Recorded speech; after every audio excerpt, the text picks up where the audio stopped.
Exactly. That's how Fit it comes in. off. Yeah. But the trust part is important because you in that moment, you being me being the person that isn't necessarily as emotionally intelligent as anybody as you are.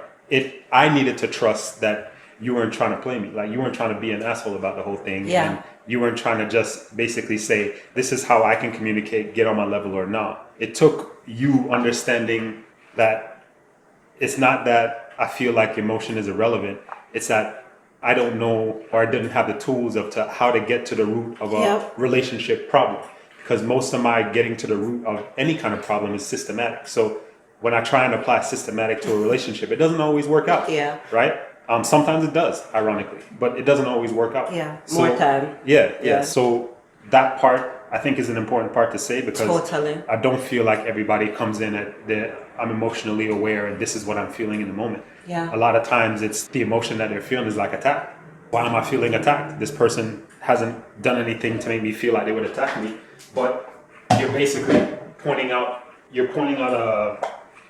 something that I'm not prepared to do. It's not a part of my wheelhouse. So yeah, you're telling me to go climbing and I don't have climbing shoes. Right. I didn't even know that's what we was doing. I thought we was walking. And not only that, but this is the thing that we need to make our relationship right. Right. And you're not doing it. Exactly. Yeah. So already my mind is in the place of like, so basically you're saying I'm the one that's dragging us down. I'm the one that's okay. So I'm so glad you bring this up because then in those instances, it doesn't mean that it's my job to get you to understand that. But if I understand that, it's going to go a lot further in terms of how we communicate and how I even respond to what you say, because we dealt with that, right? There's this, for many years, this assumption that I did have a higher emotional intelligence or that I was able to like figure it out, like if we brought it up, then I was going to help us figure it out. That's the feeling that I had. Yeah. So then in being in communication over time, then I moved away from my baggage of being like, is this nigga trying to like have me like feel the problem and fix the problem? Because me and you been together the same amount of time. I'm not no expert in our relationship, blah, blah, blah, blah. I was able to move from that to like, oh, here's the relevance of how he's feeling. It's not for me to just take that shit and be like, all right, how can I fix it? It's to apply that knowledge to what I do or don't say in a moment. Because if he's not focused on emotion at that time, then that's not what I'm going to be talking about. I'm going to talk about how it affected a particular thing and then watch him come into the emotion. And then I can speak from there. It's like if you keep talking to me in Japanese and I only know English and a little bit of Spanish. Two samosas, inside joke. Oh my God, shout out to South Africa.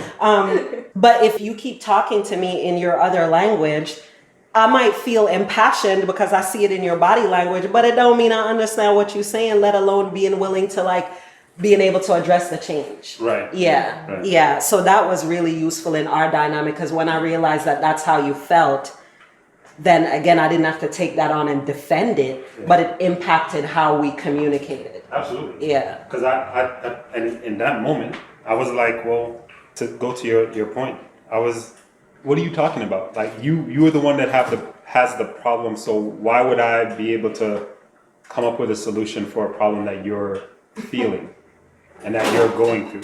Like that, in my mind, that was completely an okay stance to have. You're saying you have the problem.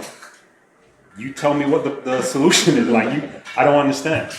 But and I didn't understand. But what I did come to understand was that in the same way that I needed language to kind of tell you where I was at, you needed language to express the issues that you were having. Not necessarily for me to fix it, but for us to be on one understanding about what the actual issue is. Yes. So that's an opportunity for me to come in and say, well, I don't understand it that way. I don't see it that way. This is how I see it. Yeah. And for you to say, well, that's not.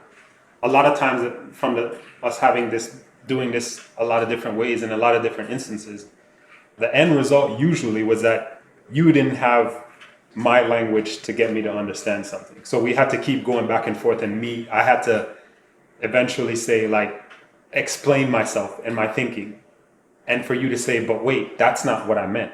You got that part wrong. And that, of course, going back to the whole deschooling thing, like that would have to shift everything else. If my perception of what was going on is not the reality of what's going on, then it should affect everything else down the line. It shouldn't just affect that particular thing and be like, oh, keep it moving. Everything else you have to go down the chain. Or Yeah. at least I do. So Yeah. I think you that's pretty much Okay. the bulk of it.